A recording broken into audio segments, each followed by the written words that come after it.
Halo guys, welcome back to my channel Topi Tabale. Berjumpa bersama saya David. Oke guys, konten kita kali ini mungkin sedikit berbeda dan sedikit agak nyerong dari topik, tapi ini akan menjadi sedikit penjelasan bagi teman-teman dan sedikit pengantar. Nah, jadi teman-teman, setelah 2 bulan menunggu lamaran pekerjaan, puji Tuhan sekarang sudah diterima, dan ini kesempatan saya teman-teman untuk bisa cari modal untuk mengejar mimpi. Jadi teman-teman pasti banyak yang tahu di luar sana, kalau kita bertani itu tentunya butuh modal. Kalau kita hanya mengandalkan kerja keras teman-teman, saya rasa tidak cukup. Kecuali kita dari latar belakang keluarga yang baik-baik saja, dalam artian secara ekonomi cukup, atau bahkan mungkin orang tua sudah ada aset, ya mungkin bisa lah teman-teman. Tapi berhubung saya di sini bukan dari keluarga yang memiliki aset yang banyak ataupun ekonomi baik-baik saja, jadi saya harus mencari modal sendiri teman-teman. Dan begitu nikmat teman-teman kalau kita bisa membeli sesuatu yang kita impikan itu dengan jerih payah sendiri, dengan hasil usaha sendiri. Nah, jadi teman-teman, di sini saya bekerja di salah satu perusahaan pengolahan nikel. Nah, kali ini teman-teman sedikit bercerita. Jadi tujuan utama bekerja di sini teman-teman sebagai batu loncatan supaya kedepannya saya bisa punya modal sendiri untuk beli tanah dan juga untuk buka kebun teman-teman. Karena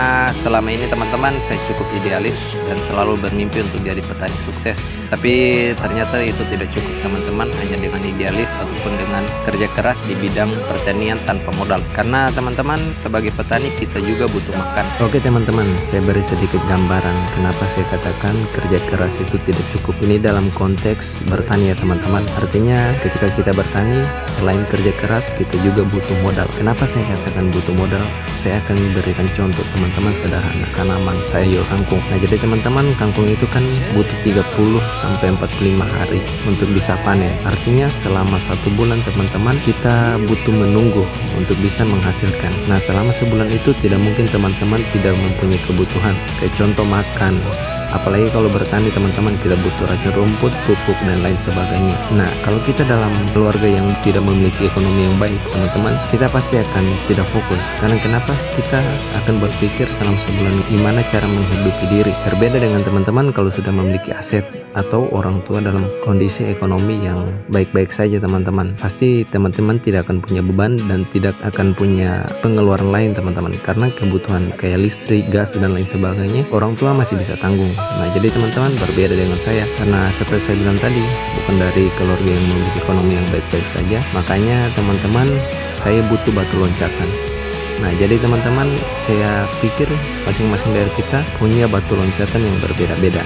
Ini gambaran yang saya berikan dan bukan untuk menyurutkan semangat, tapi justru menjadikan semangat bagi teman-teman dan sebagai pengalaman juga untuk kedepannya. Nah, kalau saya sarankan teman-teman yang mau memulai bertani, sebaiknya teman-teman kalau dalam kondisi ekonomi yang menengah ke bawah, saya sarankan teman-teman bekerja dulu, cari modal dulu sebagai karyawan atau apalah itu, yang penting bisa menghasilkan. Karena teman-teman, perputaran di bidang pertanian itu kita butuh paling kurang itu atau minimal kurang lebih 2 bulan baru bisa kita menghasilkan. Artinya tanaman yang sudah bisa panen dalam jangka waktu tersebut. Nah, jadi bagi teman-teman yang punya passion di bidang pertanian dan mau memulai, silakan teman-teman. Dan saya juga sangat sarankan kalau teman-teman punya pekerjaan atau punya kesempatan untuk bekerja di daerah teman-teman, khususnya kalau teman-teman sudah punya tanah atau mungkin orang tua punya lahan, sebaiknya teman-teman bekerja sekaligus bisa mengolah lahan teman-teman. Karena dengan begitu teman-teman juga bisa punya pengalaman sendiri atau pengalaman pribadi, bukan hanya pengalaman dari orang lain. Karena namanya kita bertani itu sangat banyak faktor teman-teman. Nah, dari mulai keasaman tanah, dari mulai iklim masing-masing daerah, di daerah dataran tinggi dan dataran rendah itu masing-masing juga punya tanaman-tanaman tertentu yang bisa tumbuh teman-teman dan bisa menghasilkan. Nah, oke teman-teman, mungkin ini sedikit pengalaman saya dan juga mungkin sedikit pengantar dan penjelasan bagi teman-teman di luar sana, dan semoga kita semua bisa tetap semangat yang sudah memilih untuk menjadi petani. Sukses selalu teman-teman dan terus berjuang. Yang namanya kegagalan di bidang pertanian itu sangat umum lah teman-teman, tapi nikmatnya itu ketika kita sudah bisa melihat hasil apa yang kita tanam, sudah bisa berbuah, kemudian kita sudah bisa menikmati hasil panennya, itu rasanya luar biasa teman-teman. Karena saya juga sudah pernah alami seperti itu. Nah, oke, jadi teman-teman, saya akan berjuang untuk mengumpulkan modal, membuka kebun, membeli tanah, kita yang itu semua atas nama pribadi teman-teman. Kita sudah punya sertifikat atas nama pribadi teman-teman. Ya mungkin di usia saya yang seperti ini sudah bukan sesuatu yang membanggakan sebenarnya, karena banyak di luar sana yang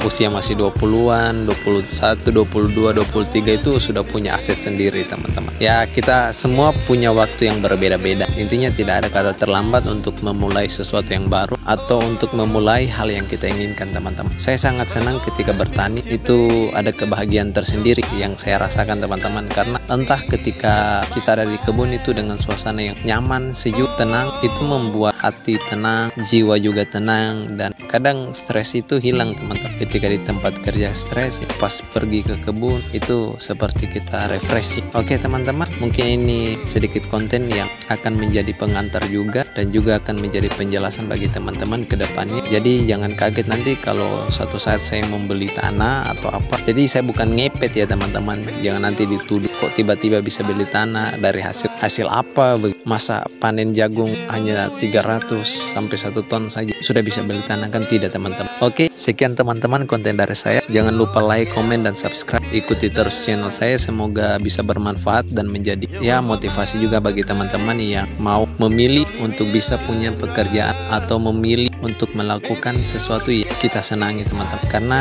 biasa karena keadaan ekonomi, kebebasan kita itu dari kita harus memaksakan diri untuk bekerja di tempat yang kita tidak senangi. Nah jadi bagi teman-teman yang mau idealis dan ingin mengejar kebebasannya sendiri, ingin punya pekerjaan atau ingin menjadi pengusaha yang itu sesuai dengan passion, silakan teman-teman. Semuanya butuh proses, tidak ada yang namanya instan. Kita harus berdarah-darah dulu untuk bisa memiliki kebebasan itu. Itulah yang teman-teman yang saya kejar hari-hari ini. Walaupun kadang dalam pekerjaan capek, lelah, mengeluh, ya karena ada yang ingin dicapai teman-teman, tetap berusaha. Sekalipun mungkin kadang sudah sakit-sakit perut, tetap harus berusaha. Oke teman-teman, sekian dari saya. Ikuti terus konten saya, ikuti terus channel saya, sampai suatu saat saya bisa memenuhi atau mencapai mimpi yang ingin saya wujudkan selama ini teman-teman, menjadi petani sukses. Mungkin suatu saat juga bisa membuka lapangan pekerjaan, bisa menjadi penyuluh di bidang pertanian, bisa memberikan edukasi di bidang pertanian, dan bisa mensejahterakan kampung saya, dan juga mungkin teman-teman bisa berdampak besar bagi petani-petani di seluruh Indonesia, khususnya juga anak-anak muda, karena sangat jarang sekarang anak-anak muda yang mau melirik pertanian.